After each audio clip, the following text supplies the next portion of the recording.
A single hug can make a woman fall for you or make her never want to see you again. And I'm not exaggerating. I've had hugs that made me feel safe, warm, and completely drawn to a man. And I've had hugs, oh boy, I've had hugs that made me want to shower in bleach and change my phone number. The difference between those two hugs, it wasn't about looks. It wasn't about cologne. It was about a handful of mistakes that most men have absolutely no idea they're making.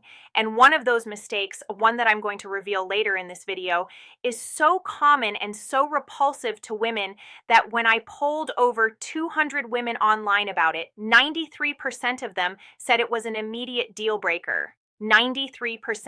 So if you've ever hugged a woman and felt her body tense up, felt her pull away a little too quickly, or noticed she suddenly became busy after that interaction, this video is going to explain exactly why. Here's the thing most men don't understand about hugging. You think it's simple. You think it's just two bodies pressing together for a second or two. Arms go around, light squeeze, done. But from a woman's perspective, and I'm telling you this as a woman who has been hugged by every type of man on the spectrum, from perfect gentlemen to what on earth was that? A hug is one of the most loaded physical interactions that exist between two people. It communicates more than words ever could. Research from the University of London found that humans can detect emotions like love, gratitude, fear, and even disgust through touch alone with up to 78% accuracy. 78%. That means when you hug a woman, she is literally reading your emotional state through your body. She's picking up signals you don't even know you're sending. Your nervousness, your desperation, your confidence, your intentions. It all transmits through the hug. And here's what makes this even more critical. A study published in the journal Biological Psychology showed that a proper, warm hug increases oxytocin levels, the bonding hormone, and decreases cortisol, the stress hormone. But and this is the part nobody talks about, a bad hug, an awkward hug, an inappropriate hug does the exact opposite. It spikes her cortisol. It puts her nervous system on alert. It activates the same part of her brain that responds to threat detection. So instead of feeling bonded to you, she feels like she needs to escape from you. That's a pretty massive difference from one simple physical gesture, wouldn't you say? So today, I'm going to walk you through the biggest hugging mistakes men make, the ones women talk about with their friends, the ones that end potential relationships before they even begin, and the ones that silently destroy attraction without you ever getting a single word of feedback about it. And trust me, by the end of this, you're going to understand why some men seem to effortlessly create connection while others accidentally build walls. Let me start with the one that bothers me personally more than almost anything else. Mistake number one, the death grip. There's a difference between a firm, confident hug and squeezing a woman like you're trying to juice an orange. I cannot stress this enough.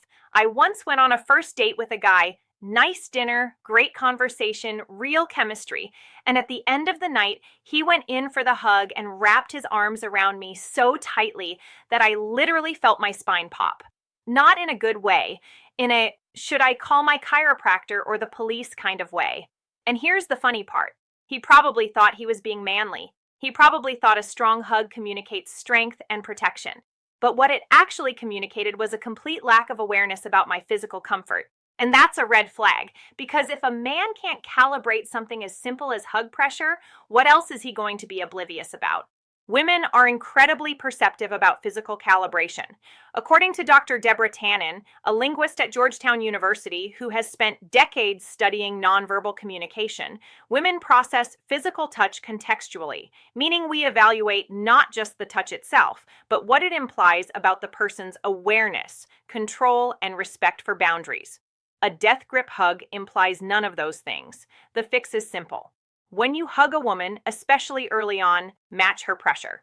If she leans in softly, you lean in softly. If she squeezes a little, you can squeeze a little back.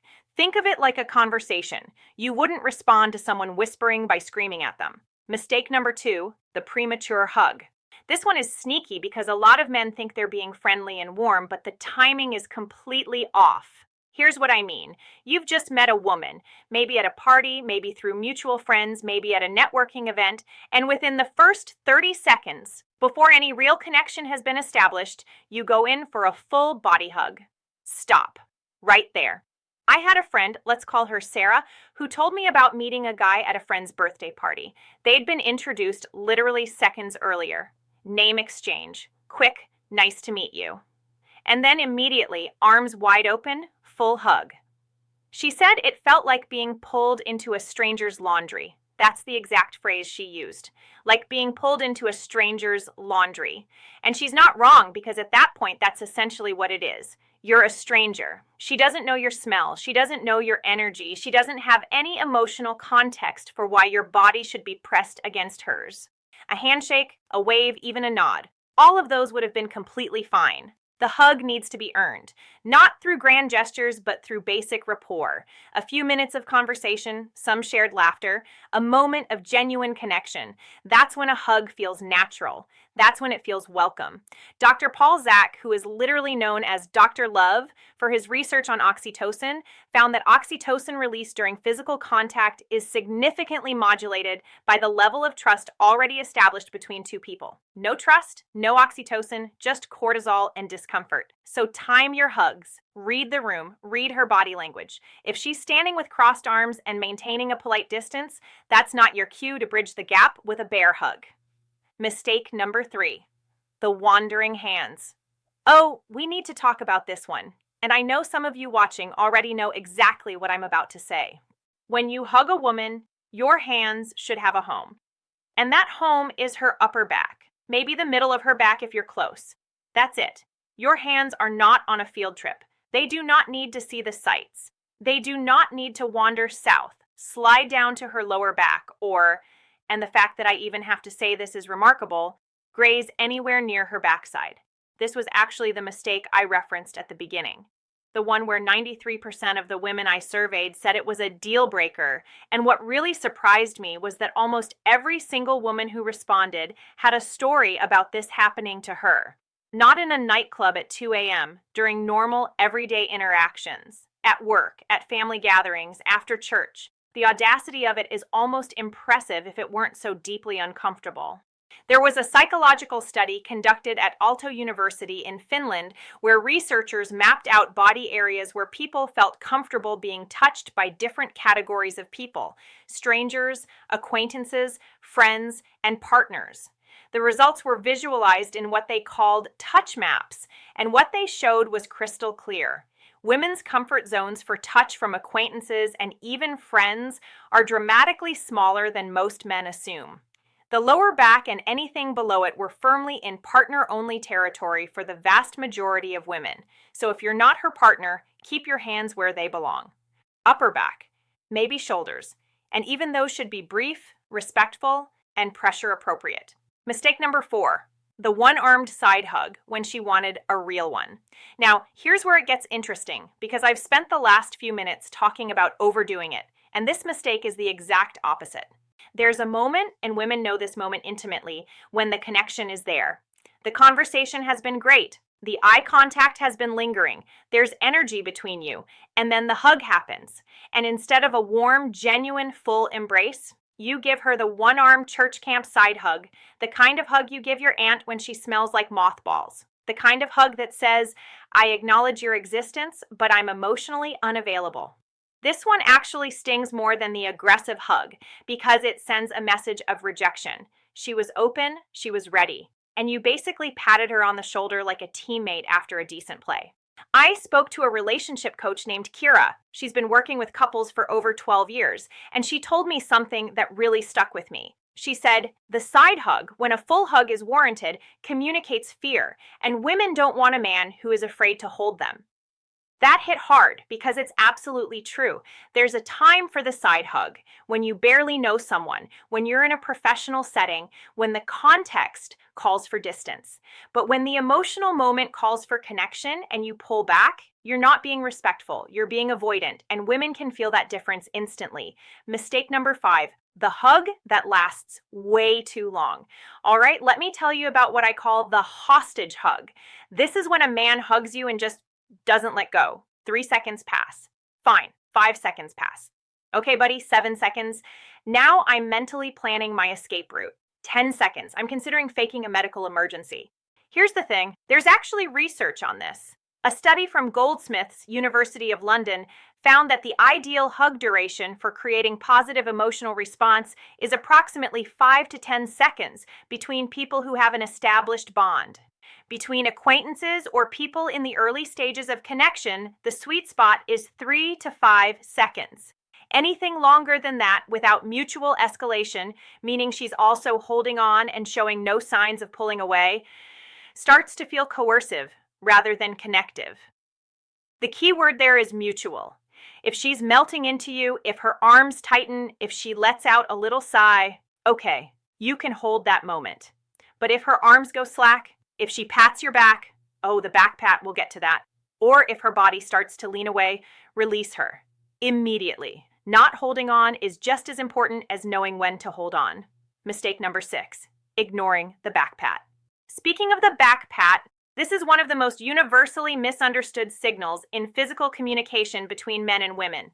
When a woman pats your back during a hug, she is not being affectionate. She is tapping out. That's a literal, okay, we're done here signal. It's the polite version of pushing you away. It's the socially acceptable escape hatch. I find it genuinely baffling how many men either don't notice the back pat or choose to ignore it. If you feel that pat, pat, pat on your shoulder blade during a hug, that is your cue to release. Not to squeeze tighter, not to sway side to side, not to whisper something in her ear. Release, step back, smile, move on. Body language expert Joe Navarro, who spent 25 years as an FBI agent studying nonverbal behavior, has written extensively about what he calls distancing behaviors, small physical signals people use to create space when they're uncomfortable. The back pat during a hug is one of the most common and most ignored distancing behaviors in social interaction. When you override that signal, you're not just being oblivious. You're violating a boundary she tried to set non-verbally, and that registers on a deep subconscious level. Mistake number 7, the sniff. I saved this one because it deserves its own moment of horror. When you hug a woman and you audibly smell her hair or her neck, something dies inside her. I don't care how good she smells. I don't care if she's wearing the most intoxicating perfume ever created by human hands. You do not sniff a woman during a hug. Not on a first date. Not on a third date. Not until you are in an established relationship, and even then, maybe be subtle about it. There is something so viscerally unsettling about hearing someone inhale deeply next to your ear during what should be a casual hug. It immediately shifts the dynamic from, this is a nice moment, to, am I in danger right now? And I know that sounds dramatic, but I've had it happen to me, and I've talked to dozens of women who've had the same experience, and every single one of them described it using words like creepy, predatory, and made my skin crawl.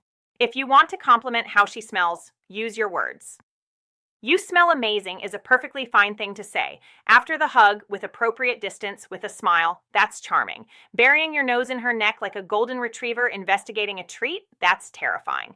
Mistake number 8, the competitive hug. This one is less common but needs to be addressed. Some men treat hugs like a dominance display. They'll pull you in hard, squeeze with maximum force, maybe even lift you off the ground without your consent. And they think this is playful. They think this is showing their strength. What it actually shows is a lack of respect for her autonomy. Being lifted off the ground when you didn't ask for it is disorienting and for a lot of women, genuinely frightening. Your feet leave the floor, you lose control of your body position, and you're completely at the mercy of someone else's grip strength. That's not romantic. That's an amusement park ride nobody bought a ticket for. Unless she has explicitly expressed that she loves being picked up. And some women do, absolutely, in the right context with the right person, keep her feet on the ground. You can be strong and gentle at the same time. In fact, that combination is significantly more attractive than raw force alone. So after all of that, you might be wondering, what does a great hug actually look like from a woman's perspective? Let me paint it for you, because I think this is important. A great hug starts before the physical contact. It starts with eye contact, a warm smile, maybe a slight opening of the arms that invites rather than demands. It says, I'd like to hug you without saying a word. And it gives her a split second to respond, to open her own arms, to lean forward, to signal that she's receptive. Then the contact happens. It's firm but not forceful. Both arms, not one. His hands rest on her upper back or between her shoulder blades. There's a gentle squeeze, enough to feel intentional, not enough to feel aggressive. He's present in the moment, not rushing through it, and it lasts just the right amount of time, long enough to feel meaningful, short enough to leave her wanting more. And then, this is the part that separates good huggers from unforgettable ones. The release is slow and deliberate. Not a sudden drop of the arms like he just realized she's on fire. A gradual loosening, maybe a brief moment where his hands slide to her shoulders before letting go completely. Eye contact again. A genuine smile, maybe a quiet, "It's really good to see you." That's it. That's the whole thing. And a woman who receives that kind of hug will remember it. She will think about it later. She will tell her friends about the guy who gave her the best hug she's had in months, because in a world full of death grips, wandering hands, and human sniff tests, a man who knows how to hug properly is genuinely rare. Every single physical interaction you have with a woman is communicating something about who you are. Your hugs are not throwaway gestures, they are auditions. They tell her whether you're safe, whether you're aware, whether you respect her space, and whether you have the emotional intelligence to read the moment. A man who hugs well is a man who pays attention, and a man who pays attention is a man worth paying attention to. So the next time you go in for a hug, remember what you learned here. Match her energy, respect her timing, keep your hands honest, read her signals, and for the love of everything sacred, do not sniff her. Now, I want to leave you with something that connects directly to what we just talked about, because hugging is only one piece of the puzzle. There's an entire language of physical signals that women send when they're attracted to someone, signals most men completely miss. And the most telling signals of all, they come from her hands. The way she touches her own neck when she's talking to you, the way she reaches out to brush something off your sleeve, the way her fingers linger on your arm just a beat longer than necessary. These are not accidents. These are invitations. And if you don't recognize them, you will lose her, not because she wasn't interested, but because she got tired of waiting for you to notice. That's exactly what I break down in this next video right here on your screen. If she does this with her hands, she already chose you. Kiss her or you lose her.